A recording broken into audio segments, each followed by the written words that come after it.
and I'm so glad to have you here with me today. I think I have probably told you before that fall is my very favorite season. My anniversary is in fall. My first child was born in fall, but even before that, fall has always been my favorite season. So it's just so great to have the days get a little bit cooler and the leaves start to change colors, and I love it. Well, today's topic is also very fall related, very spooky and fall and all of that great stuff. Today's topic is hotels where travel is murder. So fun. We're going to have a really fun time talking about our subject today. Imagine stepping into a grand old hotel, the kind with velvet curtains, candlelit halls, and portraits that seem to follow you with their eyes. The floorboards in your room creak, even though nobody's there. Outside, the waves crash against the shore, or fog curls across the hillside. But this isn't just a spooky hotel stay, it's a mystery. Before the weekend is over, you might just find yourself accused of murder. Yes, so today we are exploring hotels where travel isn't just an escape, it's a whodunit mystery murder. So cool. All right, there is something that is so timeless and so just fun and alluring about a murder mystery story. Maybe it's the thrill of playing detective, or maybe it's the chance to step into another world where everything could be a clue. Murder mystery hotels turn your story into murder mystery that you can actually live out. So the settings that I'm going to highlight today are an English countryside manor draped in fog, a historic American inn where staircases groan with secrets, and a European castle where the stone walls have seen centuries of intrigue. So, are you intrigued? Let's jump right in. Let's talk about an English countryside manor. So, fog curls along the hedgerows and gravel crunches beneath your tires as you arrive at Burgh Island Hotel in Devon. This is in England. The hotel is located on a tidal island, so that's so cool. It is cut off from the mainland at high tide. Ooh, sounds pretty spooky already, right?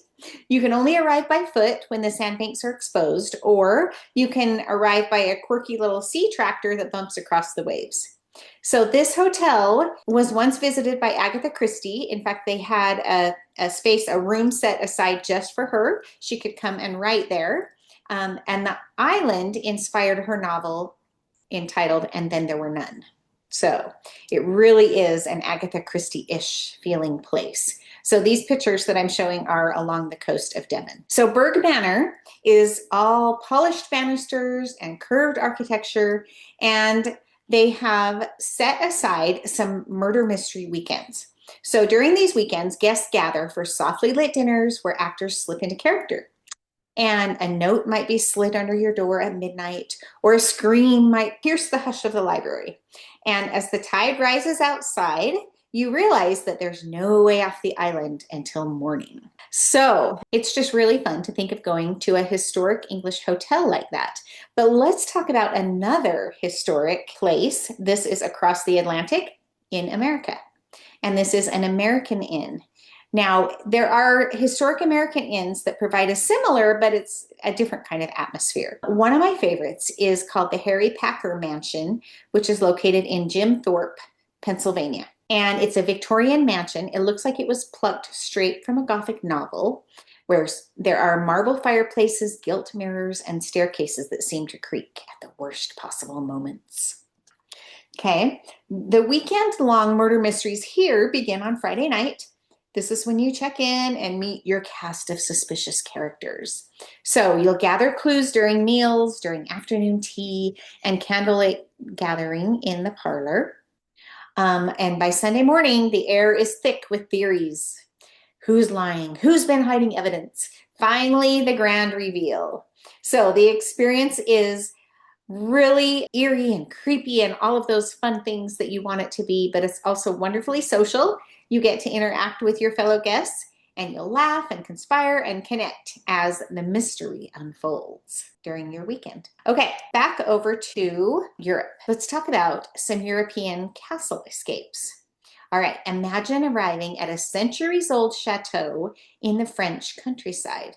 Ivy creeps along the stone walls, torches flicker in the dusk, and inside there are vaulted ceilings, libraries that smell of leather and old paper, and staircases that lead to who knows where. Okay, there are murder mystery retreats at various places in France. The guests are assigned roles, complete with secrets that they may or may not choose to reveal. Actors are also included in the mystery retreats, and they blend into the crowd, and so they kind of help weave the story around you as you spend the weekend. So at dinner, there may be a sudden outburst. In the library, you might find a letter, or you might overhear a suspicious whisper. Every night you go to bed wondering, who can I trust? Okay, a couple of fun options are there's a 1920s or an 1855 murder at a chateau, or you can also create a personalized mystery with a group. So like if you had a group of people that wanted to do it, then I can help you get in touch with where you could do it, where you could actually hold your murder party.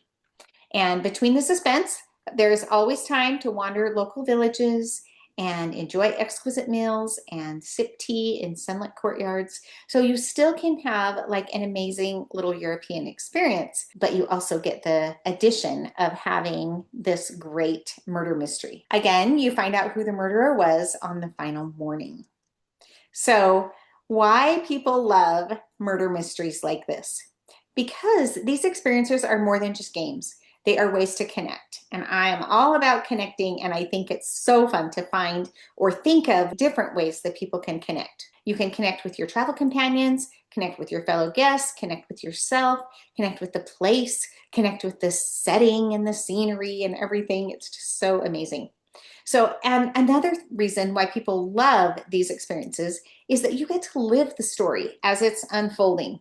So you don't know what the ending is going to be. You're laughing over false leads, you're gasping at revelations, and maybe you're even crafting a clever alibi so that people won't know what you've been up to. And at the end of the weekend, you've unraveled a mystery and created these great memories that will stay with you long after you get home and unpack that suitcase.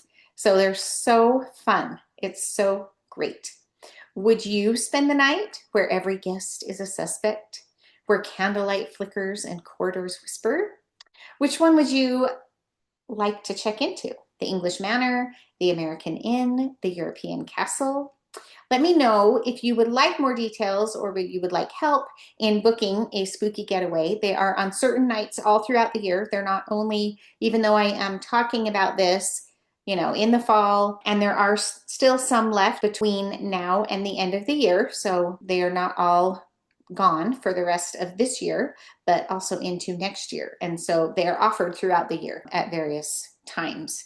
So it doesn't have to, don't feel like you're missing out if you can't do it Halloween weekend or something. In fact, most of them, as I've been looking into these, most of them don't even offer one on Halloween weekend. So they're just at different times around there. But remember, in travel, just like in a mystery, it's the unexpected twist that makes the best story. So I know this has been just a short and sweet little episode and talking about these murder mysteries, but hopefully I've whetted your appetite a little bit and helped you get in a little spooky mood as Halloween is just around the corner, and to think about a new way to travel and a really fun idea that might be great for, you can go by yourself. It would be fun to do as a solo trip, but it would also be really fun to do with a group of people. So let me know if you'd like more information or help booking something like this. I'd be happy to help you. And have a great couple weeks, and we'll talk to you soon. If you've enjoyed this podcast, I would invite you to like, share, or leave a review. Let's help grow our wellness travel community.